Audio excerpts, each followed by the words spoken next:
Assalamualaikum warahmatullahi wabarakatuh.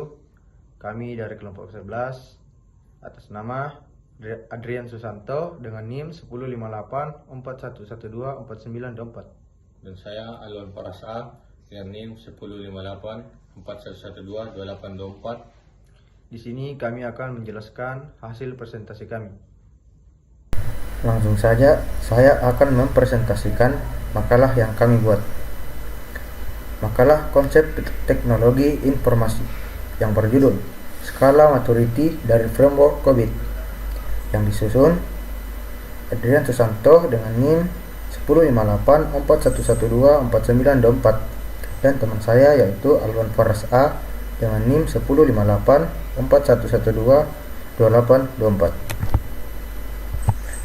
Langsung saja kita ke kata pengantar. Assalamualaikum warahmatullahi wabarakatuh. Segala puji bagi Allah Subhanahu wa Ta'ala yang telah memberikan saya kemudahan sehingga dapat menyelesaikan makalah ini dengan tepat waktu. Tanpa pertolongannya, tentu saya tidak akan sanggup untuk menyelesaikan makalah ini dengan baik.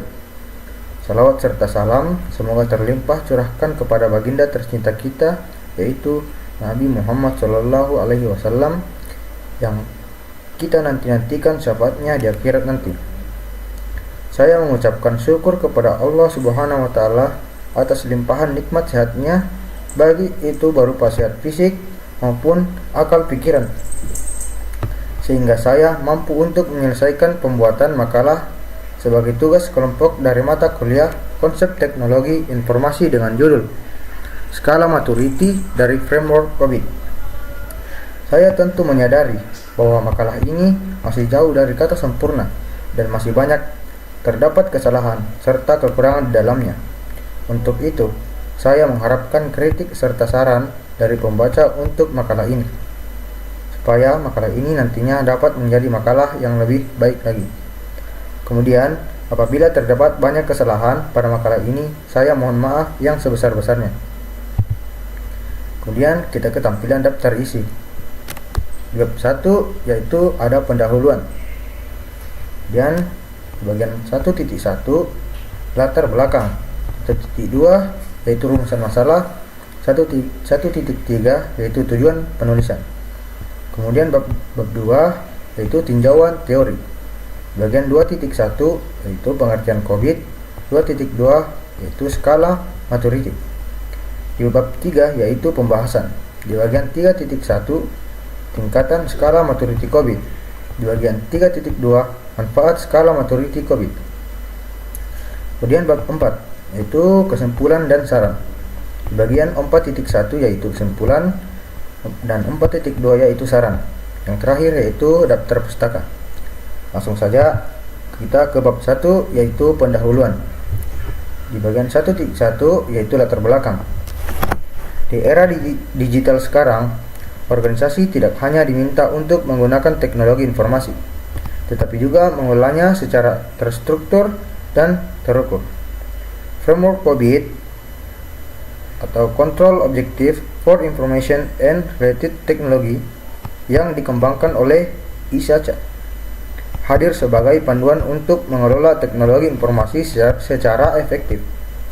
Salah satu bagian penting dalam COVID adalah tingkatan kematangan yang digunakan untuk mengevaluasi sejauh mana proses pengolahan dan manajemen TI sudah diterapkan di sebuah organisasi. Penilaian tingkat kematangan ini membantu organisasi memahami kondisi saat ini, merencanakan strategi peningkatan, serta menunjukkan komitmen terhadap pengelolaan TI yang bertanggung jawab dan berkelanjutan. Di bagian 1.2 yaitu rumusan masalah. Yang pertama, apa yang dimaksud dengan skala maturity dalam framework COVID? Dua, bagaimana tingkat skala maturity dalam framework COVID? Tiga, apa manfaat skala maturity bagi organisasi? Kemudian di bagian 1.3 yaitu tujuan penulisan. Pertama, menjelaskan pengertian skala maturity dalam framework COVID. Kedua, menguraikan tingkatan dalam skala maturity COVID. Ketiga, menjelaskan manfaat penerapan skala maturity bagi organisasi. Kemudian bab 2 yaitu tinjauan teori. Bagian 2.1 yaitu pengertian COVID. COVID adalah kerangka kerja yang dibuat oleh ISACA atau Asosiasi Audit dan Pengendalian Sistem Informasi untuk membantu perusahaan dalam mengelola dan mengendalikan teknologi informasi secara efektif. COVID memberikan prinsip-prinsip, praktik-praktik, indikator penilaian, serta model tingkat kematangan agar teknologi informasi dapat mendukung tujuan perusahaan dan memberikan manfaat tambahan. Kemudian di bagian 2.2 yaitu skala maturity. Skala kematangan untuk model kematangan adalah metode untuk mengukur tingkat perkembangan suatu proses atau praktik. Dalam konteks COVID, skala kematangan digunakan untuk mengevaluasi sejauh mana pengelolaan dan manajemen teknologi informasi telah diterapkan secara efektif. COVID menggunakan skala kematangan yang diambil dari Capability Maturity Model atau CMM yang dikembangkan oleh Software Engineering Institute atau CI. Model ini memiliki tingkat kematangan yang berjenjang, mulai dari 0 hingga 5. Baik, saya akan melanjutkan materi yang telah disampaikan oleh teman saya. Bab 3, pembahasan tingkatan skala maturity COVID. Pertama, level 0, tidak ada atau non-existent. Pada tingkat ini, organisasi tidak memiliki proses yang jelas, pengendalian tidak ada sehingga risiko sangat tinggi. 2, level 1, awal atau tidak terstruktur. Proses diterapkan secara pribadi dan tidak teratur. Tidak ada standar yang tetap sehingga hasil tidak konsisten. Ketiga, level 2, dapat diulang tapi intuitif. Proses sudah mengikuti pola tertentu dan bisa diulang tetapi tidak terdokumentasi resmi. 4, level 3, proses terdefinisi. Proses telah ditulis secara formal dan diterapkan secara konsisten di seluruh organisasi. 5, level 4, dikelola dan terukur. Proses tidak hanya jelas tetapi juga diawasi, diukur dan dievaluasi. Manajemen menggunakan angka untuk mengontrol kualitas. 6, level 5, dioptimalkan. Proses telah mencapai tingkat kematangan tertinggi dengan metode terbaik. Pemantauan dan perbaikan terus dilakukan untuk meningkatkan kualitas. Manfaat skala maturity COVID.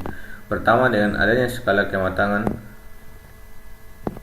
Kedua, memahami tingkat kematangan proses pengelolaan teknologi informasi saat ini. Ketiga, menentukan tingkat kematangan yang sesuai dengan kebutuhan bisnis. 4, berfungsi sebagai pedoman dalam merencanakan peningkatan proses. 5, membantu mengelola risiko dengan meningkatkan kontrol teknologi informasi. 6, meningkatkan kepercayaan pada pemangku kepentingan bahwa teknologi informasi dikelola secara baik. Bab 4, kesimpulan dan saran. Kesimpulan, skala kematangan dalam framework COVID adalah alat penting yang digunakan untuk mengevaluasi tingkat pemerataan teknologi informasi di sebuah organisasi dengan tingkatan 0 sampai 6. Organisasi dapat mengetahui kondisi saat ini, merencanakan tujuan, serta menentukan langkah-langkah untuk meningkatkan kematangan proses. Studi kasus seperti Telkom Indonesia dan BCA menunjukkan bahwa penerapan IT governance dapat memberikan dampak positif yang signifikan dalam hal efisien keamanan dan pelayanan kepada pelanggan. Saran, organisasi dianjurkan melakukan penilaian kematangan secara rutin, melibatkan semua pihak yang berkaitan, serta menyesuaikan tingkat target kematangan dengan visi dan misi organisasi agar penggunaan teknologi informasi dapat diberikan manfaat maksimal. Sekian, terima kasih. Itulah hasil presentasi kami. Lebih dan kurangnya mohon dimaafkan. Assalamualaikum warahmatullahi wabarakatuh.